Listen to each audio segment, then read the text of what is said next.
Harka fuunee shamaa akkam jirtu kabajamoo dhaggeeffattootaaf daawwattoota Keelloo Miidiyaa. Odeeffannoo guyyaa irraa of harkaa qabnu kunooti. Rakkoo daangaa Somaalee furuuf fedha kan hin qabne Abiyyi Ahimad ta'uu Jawaar Mohaammed barreeffama isaan ibse. Dhimma daangaa naannoo Somaalee irraa lolli guddaan banamee hiika dhabuu irratti barreeffama kaleessa katabeen Jawaar Mohaammed cimsee muummee ministeera Itoophiyaa Dr. Abiyyi Ahimad qeeqeera. Barreeffama isaatiin Jawaar bara qabsoo qeerroo wal waraansa Oromoo fi Somaalii shira mootummaa wayyaaneetiin gaggeeffame namoonni kumaatamaan ajjeefamanii miliyoononni buqqa'anii jedhe. Bara jijjiiramni dhufe sana hawaasa lamaan jidduutti araarri bu'ee waggoota 6 osoo rasaasni tokko hin dhuka'inii fi lubbuun namaa hin darbin nagaan jiraatamaa tureera. Itti fufees bara kana garuu wal waraansi tasa eegalee namoonni hedduun ajjeefamanii lammiileen 288,088 caalan qeerraa buqqaafamanii. Wanti kun shiraa Abiyyiin akka ta'e gaafuma dubbiin kun eegaluudhuma bara 2024 jalqabduun himaa ture jechuun yaadachiisa. Abiyyi haasaa kadheen gaddaa paarlaamaa irratti taasiseen shira kana duuba akka jiru ifatti of saaxile akka jedhu barreeffamni isaa Abiyyi Dirree Daawwaan akka heera mootummaatti qaama Oromiyaa akka turte eeree jedhe. Dubbiin kun dhugaa ta'uu namoonni beekaa akka jedhu Jawaar garuu Abiyyi maaliif amma kaasuu barbaade? Dhimma Dirree Daawwaa kana furuu yoo barbaade maaliif hanga ammaa eegee jechuun gaafata. Akkuman kitaaba keessatti katabe bara jijjiiramaa san uummanni gama lachuu dhimma Dirree Daawwaa Moyyaalee fi Atakaaroo daangaa mara furuuf fedhii guddaa qabaachaa ture jedha. Dhugaa dubbachuuf hoggansi naannoo Somaalees qophii ture jedha. Kan dhimmichaa akka hin furamne danqaa ta'e mariin dhimmichaa akka hin taasifamne kan oggure Abiyyi jedha. Dhugaa kana yeroo sanitti naannoleen lamaan bulchaa akka turan Mustafaa fi Lammaan ragaa ba'uu jedha. Maarri Abiyyi gaafa silaa dhimma Dirree Daawwaas ta'e kabiroo furuuf fedhii fi qophiin ture dhiisee har'a namaaf kaasuu barbaade jechuun Jawaar barreeffama isaan gaafata. Haasaa kaleessaatiin dubbiin Dirree Daawwaa riiferandamiin xumuramuu akka qabdu akeekee jedha. Riiferandamii san gaggeessuuf aangoon harka Abiyyi akka jiru yaadachiisa. Waggoota 7 darbe maaltu isa oggure ka jedhu Jawaar kanumaa wal qabatee marii araaraa waboo fi mootummaa gidduu Taanzaaniyaatti gaggeeffame irratti gama waboonni Finfinnee fi Dirree Daawwaa ka'ee ture jedha. Bakka bu'oonni Abiyyi dhimmoonni kun ajandaa keessaa baafamuu akka qaban cichanii mormaa akka turan yaadachiiseera. Kutayeerra maaltu jijjiiramee ajandaa gochuuf barbaadame ka jedhu Jawaar dhimma kana duuba shirri siyaasaa akka jiru akeekeera. Akeekni haasaa Abiyyi kaleessaa sun dhimma Dirree Daawwaa ta'ee bakkoota biroo furuuf miti. Akeekni haasaa sanaa ibidda Atakaaroo fi walitti bu'iinsa uummattoota Somaalee fi Oromoo gidduutti qabsiisuuf yaalaa jirutti beensila firfirsuuf kan hawwudha jedheera. Fanjii wayyaaneen awwaalte tuttuqxee dhoosuu barbaada ka jedhu Jawaar waggaa 7 irraa fanjii sana baasnee akka lamuu hin dhoonetti bakka itti haagoonu yennaa jedhamu ka didee fi har'aaf bulfatee itti fayyadamuuf ta'u gochoonni waggaa dabre kana Moyyaalee hanga Bordoddeetti mootummaan raawwachaa jiru ragaadhaa jedheera. Gorsanii uummata Oromoof Somaaleef qabu ka jedhu Jawaar waldiddaa jiru mara gaafa garri lachuu mootummaa ofii filateen buluu eegale heeraaf seeraan furataa jedheera. Ammaaf garuu shira Abiyyi umurii aangoo isaa dheereffachuuf taasisaa jiruun dogongortanii walitti hin bu'inaa gaagaama bora wayyaaneessanii sin mudate ofitti hin deebisinaa jechuun waamicha taasise. Odeessa itti aanuun ajjeechaa jumlaa uummata Oromoo irratti raawwatu gadi jabeessinee ni balaaleffannaa jedha ABO'n.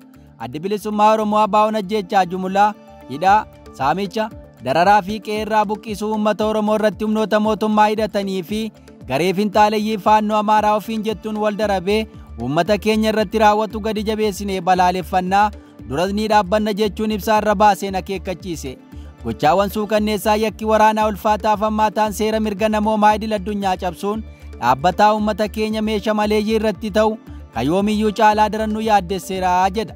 Odeessa caasaa keenya irraa mirkaneeffanneen ka jedhu ABO'n gaafa onkoloolessa 28 bara 2025 kibba bahaa Oromiyaa godina Arsii bahaa onota hedduu keessatti tarkaanfii suukanneessaa waraanni mootummaa raayyaan ittisa biyyaa uummata meeshaa maleeyyii irratti fudhateen namoonni lakkoofsaan 26 ta'an jumlaan ajjeeffamuu yaadachiise.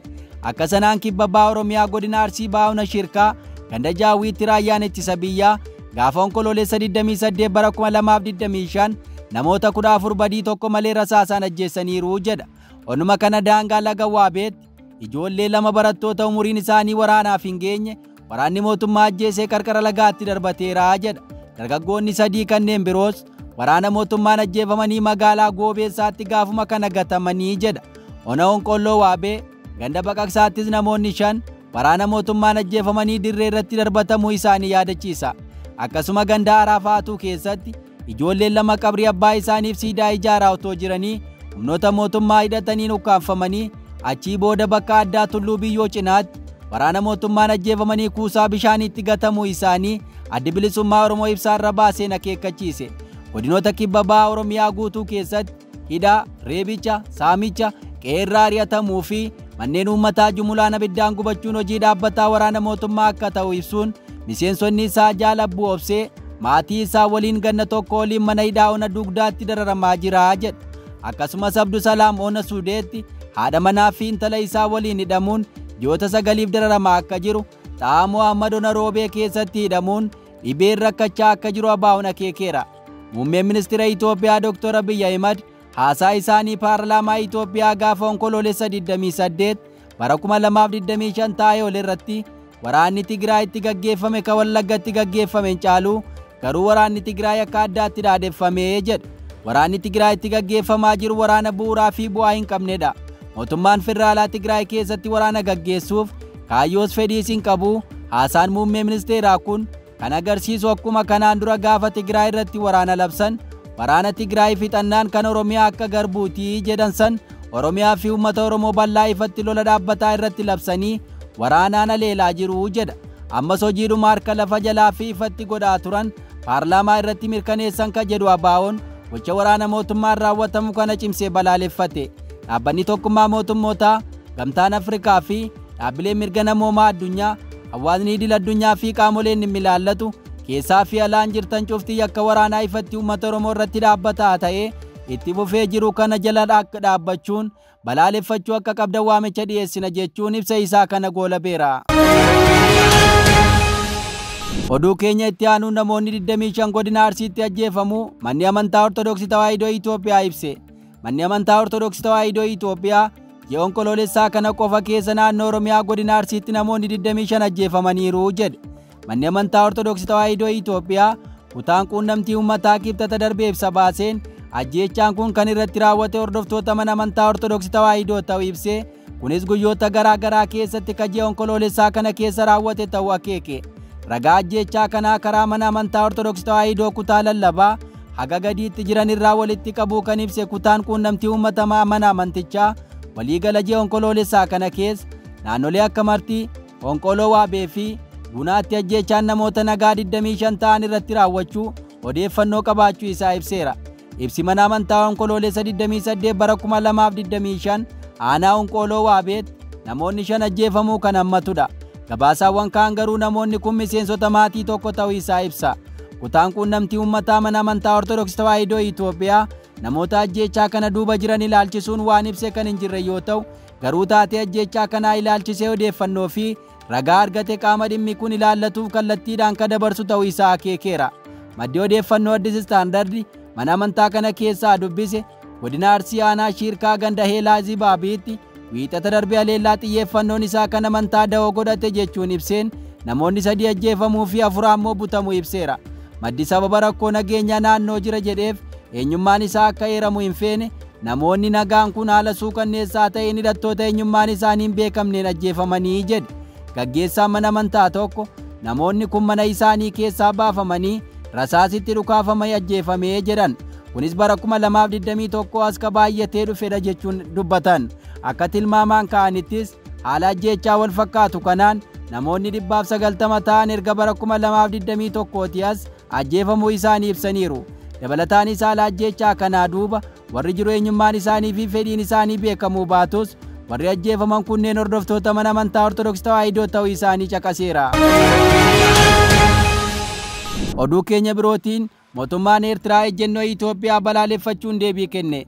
Ministeerri odeeffannoo Eertiraa Yemaanee Gabramasqal dubbii ministeerri muummee Itoophiyaa Abiy Ahimad onkoloolessa 28 bara 2025 ulaa galaana Asaab dabalatee biyya isaaniif barbaachisummaa galaana diimaa ilaalchisuun bakka bu'oota uummataaf ibsan ilaalchisuun qeeqeera. Abjuun PP waa'ee Asaab yeroodhaa gara yerootti hammaataa waan dhufe fakkaata. Ergaas dhiyootii immoo rukkina uummataa kan ilaallatudha jedha. Asaab Eertiraa magaalota Itoophiyaa rukkina uummataa olaanaa qaban waliin yeroo ilaalamu uummata baay'ee faffagaateeru qabdi.